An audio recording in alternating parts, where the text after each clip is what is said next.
A long time ago, in the land we now call Iran, there was a great empire called the Persian Empire. It was also known as the Achaemenid Empire. This empire started around 550 BCE. It became one of the largest empires the world had ever seen. It began with a smart and brave leader named Cyrus the Great. Cyrus was born around 600 BCE. He became king of a small land called Anshan.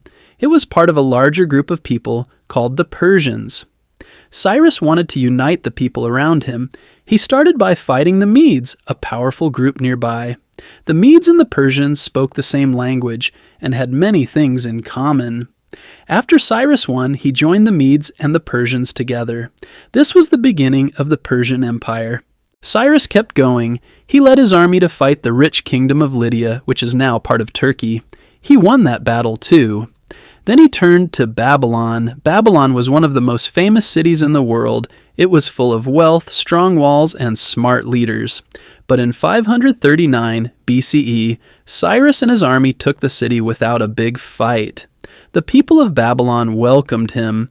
They were tired of their old king. Cyrus treated them well. He let them keep their temples and their ways of life.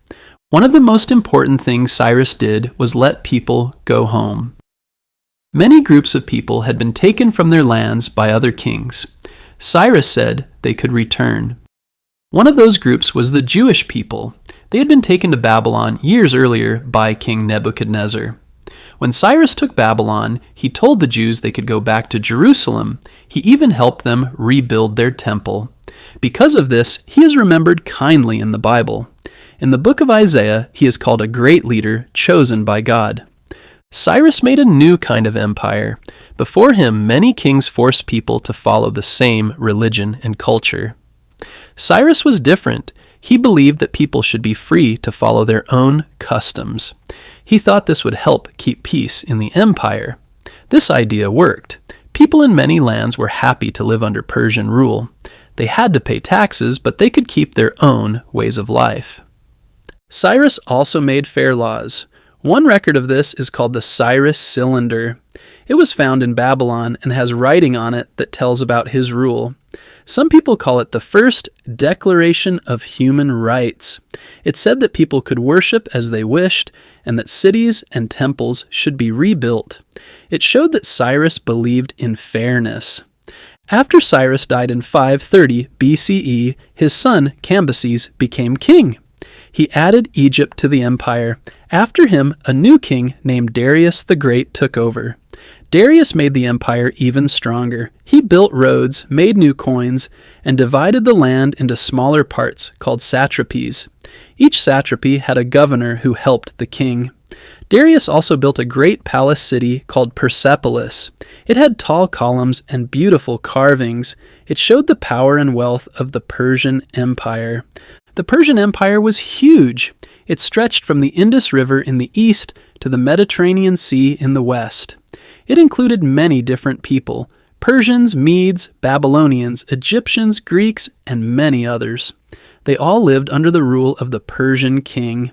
The king was called the King of Kings because he ruled over many other rulers. The empire had good roads to help people travel and carry messages. The most famous road was the Royal Road. Messengers could ride horses and carry news quickly from one end of the empire to the other. This helped the king know what was happening in all parts of his land.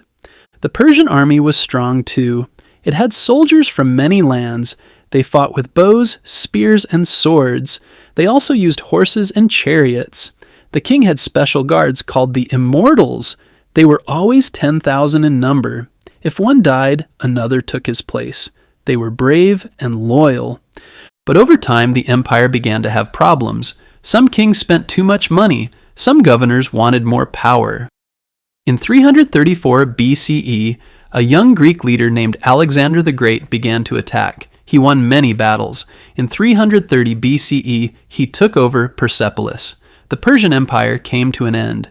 Even though the empire ended, the ideas of the Persians lived on. Cyrus the Great is still remembered as a fair and wise king. People in Iran today still honor him. His tomb is in a place called Pasargadae. It is simple, but people from all over the world come to see it. The The Persian Empire was one of the first to rule many people in many lands. But instead of trying to make everyone the same, it showed that people can live together with respect. That is what made it special. And that is why the story of Cyrus the Great and the Persian Empire is still told today.